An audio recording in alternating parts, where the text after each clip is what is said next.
Bom dia, povo abençoado de Jesus. Vamos para mais um estudo, né? Êxodo capítulo 14 ao capítulo 17. E agora o povo de Israel acampa de frente ao Mar Vermelho, né? A Bíblia fala a localização, Pi-Hahirot, né? E agora o faraó fala, estão desorientados, né? E o faraó vai atrás deles. É interessante que Deus, tudo com a permissão de Deus, e Deus endurece o coração de Faraó para que fique obstinado em perseguir os filhos de Israel. E ele fala, e saberão os egípcios que eu sou o Senhor, né? E ele então sai atrás dos filhos de Israel, né? Sai para perseguir, para trazer eles de volta, né? Com coração duro, devia estar com muito ódio no coração, né? Devido à última praga. Os egípcios também que foram com ele, os seus soldados, para perseguir, trazer aquele povo de volta, para escravizar de novo aquele povo. Isso nos remete ao que Jesus faz conosco quando ele nos liberta. Muitas vezes o diabo volta com fúria, tentando nos escravizar de novo. Mas eu quero dizer a você, né? Você tem que marchar, prosseguir. Você vai ver aí o que vai acontecer, né? Nesse caso, é a mesma coisa que nós temos uma caminhada na nossa vida. Nós saímos no mundo através do sangue do Cordeiro de Jesus Cristo. E esse povo saiu do Egito através do sangue de um cordeiro, né? E é interessante que eles saíram e o diabo e o faraó foi atrás. E quando nós tomamos uma decisão por Jesus, muitas vezes o inimigo nos persegue, nos quer de volta, quer o escravo de volta, quer nos escravizar de volta na bebida, quer nos escravizar de volta nos desejos, né? Mas eu quero dizer que o seu libertador vive e é poderoso, você vai ver aí. Vamos continuar essa história, que é uma história linda, conhecida, e muitas vezes mal falada, né? Estou falando assim, mal interpretada por muitos cristãos. O povo, mesmo depois de ver todas essas coisas, fala, será é porque não ter sepulcro no Egito, que Deus nos tirou de lá para nos matar aqui nesse deserto? E Moisés fala, pois vocês verão o que Deus vai fazer com os egípcios, né? E é interessante que Moisés clama a Deus, né? E Deus fala, por que você clama a mim? Diga aos filhos de Israel que marchem. Olha só, marchar para onde? Para dentro do mar? Como que eles vão marchar para dentro d'água? Moisés diz, o Senhor pelejará por vós, e vós vereis o livramento que o Senhor vai te dar. Quando nós saímos da escravidão do diabo, nós temos que marchar. Nós temos que, não podemos olhar os obstáculos que estão à nossa frente, porque Deus, ele é maior do que qualquer obstáculo. Por isso que ele falou, marcha, né? Marcha. Porque ele é Deus, o Deus de Israel, ele é o seu Deus, o Deus que abriu o Mar Vermelho, ele pode todas as coisas. Em 1 Coríntios capítulo 10, fala que eles foram batizados na nuvem como no mar com respeito a Moisés. Olha que interessante, depois de você ser liberto do jugo de Satanás, né, desse mundo miserável, você deve batizar. Você vai ver que os egípcios vão morrer no Mar Vermelho e lá do outro lado sai um Israel liberto. Quando você entrega a vida para Jesus, você deve ter o desejo de batizar. O velho homem, o Egito, fica na água.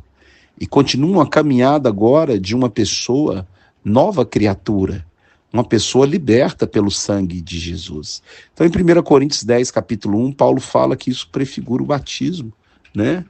O nosso batismo é como se fosse o povo de Israel passando pelo Mar Vermelho e ficando no Mar Vermelho o Egito. O Egito fica no mar. O velho homem fica na água e levanta um novo homem feito à imagem e semelhança de Deus novamente. Agora diz que o anjo de Deus que ia na diante veio para a retaguarda do povo de Israel. Esse anjo com letra maiúscula é Jesus. Você lê 1 Coríntios capítulo 10, de 1 a 3, você vai ver que ele acompanhou o povo de Israel. O próprio Deus, né? Jesus Cristo acompanhou aquele povo, livrou aquele povo, protegeu aquele povo. E ali agora ele é a retaguarda, né? O mesmo que é a nossa retaguarda, que vai na nossa frente, que nos protege, que prometeu que estaria conosco todos os dias da nossa vida, e eu creio nisso. Também esteve com esse povo durante os 40 anos, né? E quando eles tomaram posse da terra, até a crucificação, desde o dilúvio até a crucificação, você tem a era do Filho de Deus, Jesus Cristo acompanhando esse povo. Então você vê, né, até a morte de cruz. E hoje nós estamos na era do Espírito Santo. Ele foi para o Pai e ele enviou o Espírito que habita em nós, que guia os nossos passos, que nos conduz no meio desse deserto, desse mundo tenebroso. E no verso 21 diz que Moisés estendeu a mão para o mar e Deus, com vento forte oriental, fez 2 muralhas. E é interessante que lá em Jó fala que Deus congela com o vento, com o sopro da sua boca. Ou seja, de acordo com o livro de Jó que nós estudamos, o sopro de Deus durante a noite fez 2 muralhas de gelo, uma de um lado e uma do outro, partindo o Mar Vermelho, né? Deixando 2 paredes, uma do lado e uma do outro, para que o povo pudesse passar a seco, né? É interessante os detalhes da Bíblia, como que Deus dividiu um mar, que ficou uma muralha de um lado e um do outro, só congelando a água, né? Congelando a água do lado esquerdo e do direito, você fez um caminho a seco no meio do mar. E aí o povo de Israel passa, e os egípcios vêm atrás, e Deus, ele embaralha as rodas dos carros dos egípcios, né? E quando o povo de Israel chega do outro lado, né, sai daquele lugar, aquelas muralhas de gelo, né, elas vão desabar e o mar vai cobrir os egípcios. Outra curiosidade é que eu sempre acreditei que o faraó voltava, que o exército dele morreu no mar, mas ele não. Isso é errado. É interessante que um aluno meu de seminário me ensinou isso, né? O Salmo, eu vou colocar aí, eu esqueci de cabeça o Salmo, eu vou colocar, vou ver o Salmo para você, que fala que Deus enterrou no Mar Vermelho o faraó e os seus soldados. O Salmo 136:15, enterrou no Mar Vermelho o faraó e os seus cavaleiros. Ou seja, aquele faraó do Êxodo não voltou para contar a história, não. Ele morreu no Mar Vermelho junto com todos o seu exército.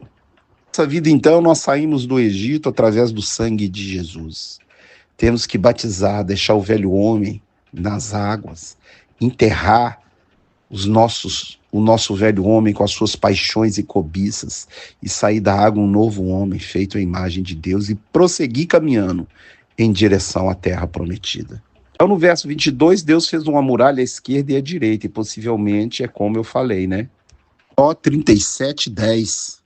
No sopro de Deus se dá a geada, as largas águas se congelam. Aí, ó, as largas águas se congelam pelo sopro de Deus. Então Deus soprou o vento oriental a noite inteira, que congelou de um lado uma muralha e de outro outra, para que o povo pudesse passar seco. Então emperra a roda dos carros do Egito e fala para Moisés levantar, e o mar fecha sobre eles. E os filhos de Israel passaram tudo aquilo com o pé enxuto. Assim o Senhor livrou Israel naquele dia, né? Viu o povo, os egípcios mortos, né, no meio do mar, né? Viu o poder de Deus, o povo de Israel viu o poder, o grande poder do Deus de Israel naquele dia. Termina o capítulo falando que o povo confiou em Deus e em Moisés naquele dia. Infelizmente naquele dia, porque no outro dia a cabeça já muda. E nós não podemos falar desse povo, porque muitas vezes nós somos como ele, né? Mudamos de repente, né? Mudamos. A nossa fé é uma fé muitas vezes volátil, né? E a Bíblia fala para você não titubear na sua fé. O apóstolo Paulo falou: combati o bom combate, completei a carreira, guardei a fé. Então creia que Deus também vai te colocar na Jerusalém celestial, na morada celestial, no céu, para viver uma eternidade com Ele. Que durante a nossa peregrinação nesse deserto chamado terra, né?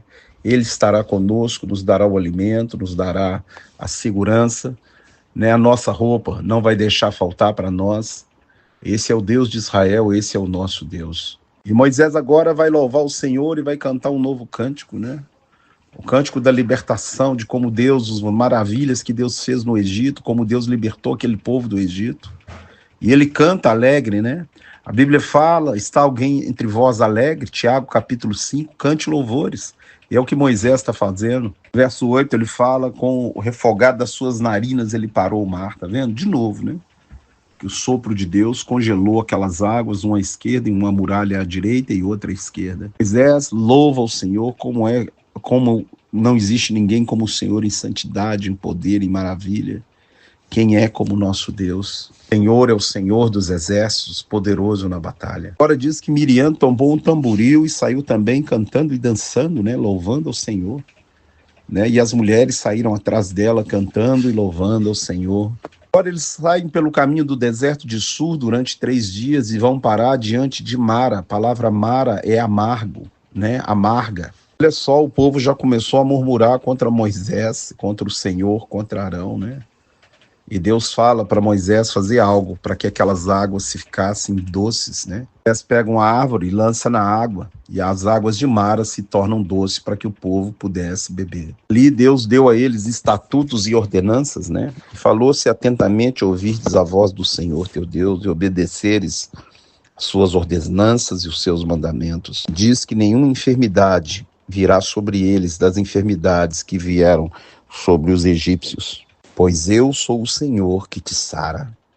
É impressionante, né, o poder de Deus, né? E hoje ele continua sarando, ele continua curando, ele continua libertando, ele continua salvando. Ele é o mesmo ontem, hoje e eternamente. Agora eles chegaram em Elim, onde havia 70 palmeiras e acamparam ali. Havia fonte de águas. Agora, aos 15 dias do segundo mês, de novo começam a murmurar contra Moisés e Arão por não ter água, né? Estão no deserto e começam a murmurar. O povo esquece fácil, né, de tudo que Deus fez no Egito, de tudo que Deus fez, 2 meses e 15 dias, pouquíssimo tempo, que eles viram os egípcios mortos lá na praia pelo poder do Senhor. E eles começam a murmurar e falam: quem nos dera tivéssemos nos deixado no Egito, nos trouxe para esse deserto para nos matar de fome, e de sede. E lá nós tínhamos fartura de pão e de carne. Olha só. Agora Deus vai dar o maná, né? O maná é como uma semente de coentro e toda madrugada ele aparecia no orvalho da manhã. E Deus falou para o povo para colher, né, a necessidade. Não era para juntar, porque no outro dia ele daria bicho, né? Ele estragaria. E no sexta-feira ele daria porção dobrada para que a pessoa não colhesse no sábado. Mas não adianta, né? O povo continuava na teimosia, o povo continuava fazendo as coisas erradas, o povo continuava fazendo aquilo que eles achavam que queriam fazer, não queriam obedecer o Senhor, nem obedecer os seus mandamentos e a sua ordenança. Falou ainda que à tarde ia dar carne para comer, porque ouviu a queixa do povo, né? Que daria carne para fartar aquele povo. Agora Moisés e Arão falam: agora vocês vão chegar para o Senhor, porque eles ouviram, ele ouviu a sua murmuração. O verso 10 fala que toda a congregação olhava para o deserto e a glória do Senhor apareceu sobre a nuvem. É interessante em Mateus 24 que Jesus vai voltar sobre a nuvem, as nuvens do céu. A glória do Deus de Israel tem o nome, Jesus de Nazaré. Leia Colossenses 1,15. Fala que ele, Jesus, é a imagem do Deus invisível. Ele é a glória. Todo o povo de Israel viu ele em cima da nuvem. Olha só. Verso 10 do capítulo 16. Falou para Moisés: tem ouvido a murmuração dos filhos de Israel. Uma coisa que você não deve fazer é ficar murmurando, reclamando da vida, reclamando das coisas. Em 1 Coríntios 10:10 fala que Deus liberou um demônio chamado exterminador por causa da murmuração dos filhos de Israel. Então nós temos que tomar muito cuidado com a nossa língua, com a nossa boca, né, com aquilo que falamos. Agora vem o maná pela manhã, né, aquela fina camada, né, e os filhos de Israel perguntaram: o que é isso, né? E é o pão que Deus mandava do céu. O maná não vinha pronto, né? Quando a gente estiver estudando o livro de Números, você vai saber como que era feito para se comer o maná. Madrugada, na manhã, ele vinha e, vindo o calor, ele sumia, ele derretia. E cada um colhia aquilo que era a sua necessidade. Não ajuntava para amanhã. Deus fala isso conosco também. A única coisa que você tem é esse dia, essa hora que você está ouvindo esse áudio. Porque o amanhã não te pertence, o ontem não vai voltar. Seja uma bênção na mão de Deus esses dias, né? Seja bênção, faça a vontade do Senhor. Porque nós viemos nu, e nu nós vamos voltar. E somente podia colher porção dobrada na sexta-feira, para que o sábado eles não colhessem, né? E não cheirava mal, nem dava bicho, somente o de sexta-feira que não dava, porque eles colhiam dobrado para não ter que colher no sábado. Alguns do povo lá, teimosos, né, saíram no sábado para colher o maná, mas não encontraram o maná, porque Deus falou que no sábado ele não cairia. O que está fazendo e tentando tirar essa mente escrava desse povo e mostrar para eles que eles dependem de Deus, não dependem, né, do faraó do Egito, do alho, da cebola do Egito. Tudo que nós dependemos também é do Senhor. É o Senhor quem nos dá todas as coisas.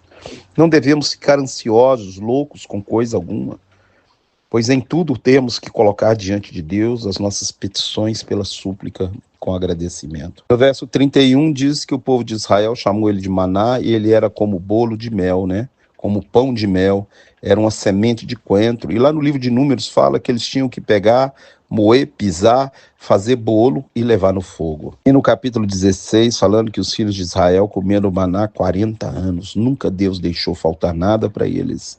E Deus também nunca vai deixar faltar nada para você.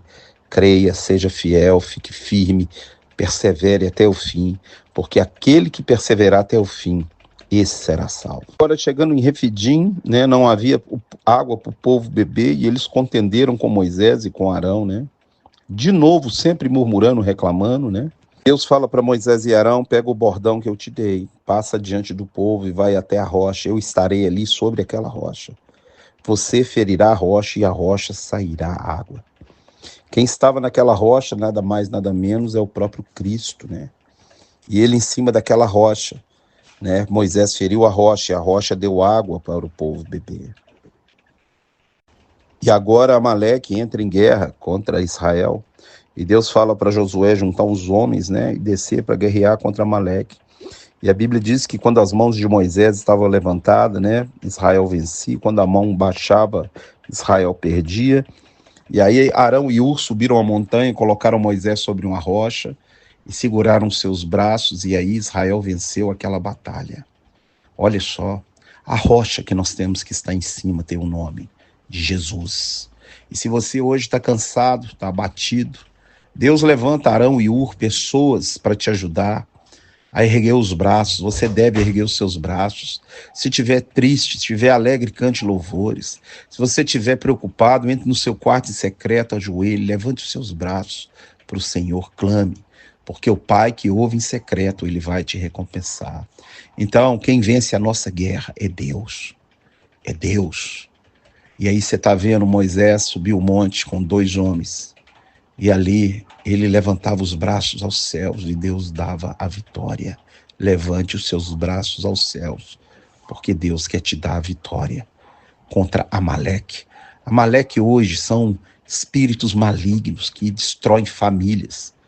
O espírito de Amaleque é um espírito de violência, né? Cada povo desse que lutava contra Israel. Hoje a nossa luta não é contra carne nem sangue, leia Efésios 6:12. E as nossas armas da nossa milícia não são carnais, mas são poderosas em Deus. Clame ao Senhor, louve ao Senhor, engrandeça o nome do Senhor, entregue a sua vida ao Senhor, confia nele, e o mais ele fará. Tenha um dia abençoado em nome de Jesus.